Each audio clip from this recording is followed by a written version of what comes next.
Warming is unequivocal. The United Nations Intergovernmental Panel on Climate Change, the IPCC, announced in 2013 that the global surface temperature had risen about 0.8 degrees Celsius since 1880. They said that the atmosphere had warmed, the amounts of snow and ice had diminished, and sea levels had risen. Without immediate action, they warned that there is a 62% chance that global temperatures could be 4 degrees higher by 2081. Oceans absorb about 93% of climate change heat, reports the Ocean Agency, a not-for-profit conservation organization. And corals cannot survive if the water temperature is too high, warns the Worldwide Fund for Nature, the WWF.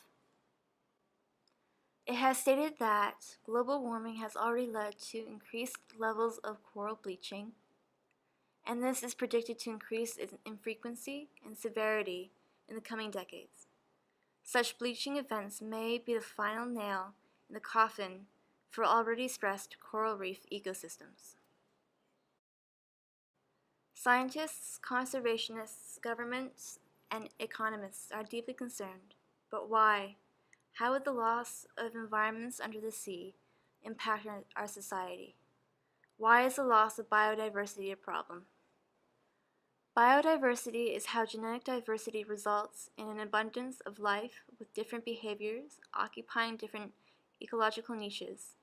As we lose biodiversity and disrupt biogeochemical cycles, we threaten our food supply, eliminate sources of natural medicines, and hurt tourism and forestry industries that provide work for people in disadvantaged, often desperate situations. Coral reefs built from animals called corals represent one of the most diverse environments on Earth. Though reefs represent less than 0.1% of the world's ocean floor, they help support approximately 25% of all marine species. For food, corals rely on photosynthetic protists called zooxanthellae. Because of the increase in ocean pollution and water temperatures, zooxanthellae lose their green chlorophyll pigment and cannot perform photosynthesis. This causes the coral to appear white and die. This process is called bleaching. Warming waters cause coral bleaching, as seen here with mushroom coral. The coral expels its colorful symbiotic algae, which have become toxic due to the heat. This coral also expands to 340% of its size. If this event occurs too frequently, the coral won't only bleach, it'll die. Brett Lewis, a marine researcher at Queensland University of Technology in Brisbane, is one of those working to stop bleaching on the Great Barrier Reef. It's an area the size of Italy, he said. In 2016, a portion of the Great Barrier Reef off the coast of Australia suffered bleaching, and 67% of the coral in the area died. But that's not all. Professor Terry Hughes, the Australian Research Council Fellow for the Centre of Excellence for Coral Reef Studies, has documented that back in 1998 and 2002, bleaching events covered the central and southern reef as well.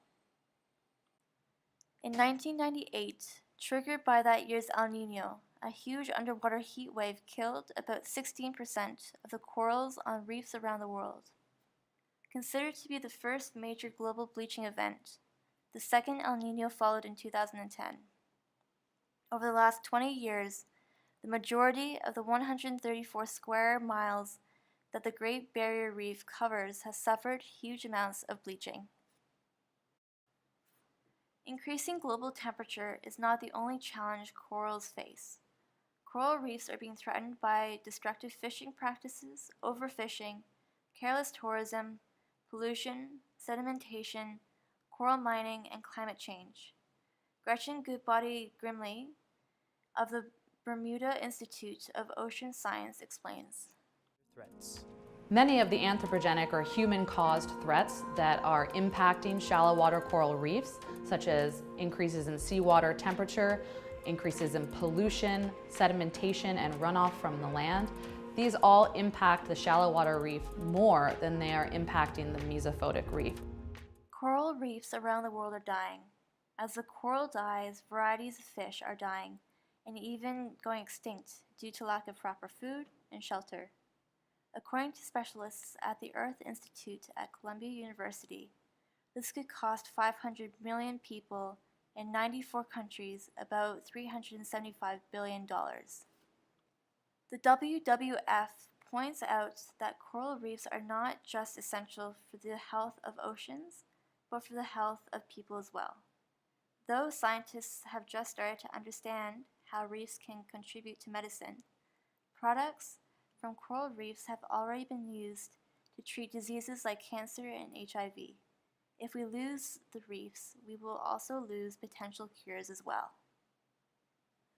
Coral reefs also provide a source of protection by acting as barriers against storms, hurricanes, and typhoons, according to the World Resources Institute, based in Washington, D.C. Once that protection is gone, seashores will erode at a faster rate. The Institute claims that revenue losses to the resorts in the Dominican Republic alone would be over $50 million by 2020. It is not too late to turn the situation around. To start, more scientific research to better understand the problem is necessary. The Necton Project has this aim. Chief Scientist Alex Rogers tells us about his mission. Necton is a brand new project aimed at exploring and documenting life in the deep ocean, but also showing the public what lives in deep ocean, what it does for humankind, and also what impacts humans are having on the deep sea. Educating humanity is essential. Once they are aware of the issue, people would be more likely to change their habits. Tourists and fishermen would take better care of the marine environment. Everyone could come to understand that eating ocean life is irresponsible and would likely reduce fishing. If billions of people became vegetarian or vegan, there would be no point in having a fish market. So what would fishermen do for a living? If education is provided to everyone, then those who turn to fishing could choose to work with marine life in other more positive ways, such as educating tourists or investigating marine ecosystems. To stop the pollution and mining of corals, governments need to establish protected zones, places where corals could thrive without human activities interfering. But even this would not solve the problem of the warming oceans. There is only one solution for that. We must, as a planet, decrease the production of greenhouse gases so that we can limit the global temperature rise to only 2 degrees Celsius above pre-industrial levels. Most of the world's governments committed to do this at the Paris Climate Conference in 2015.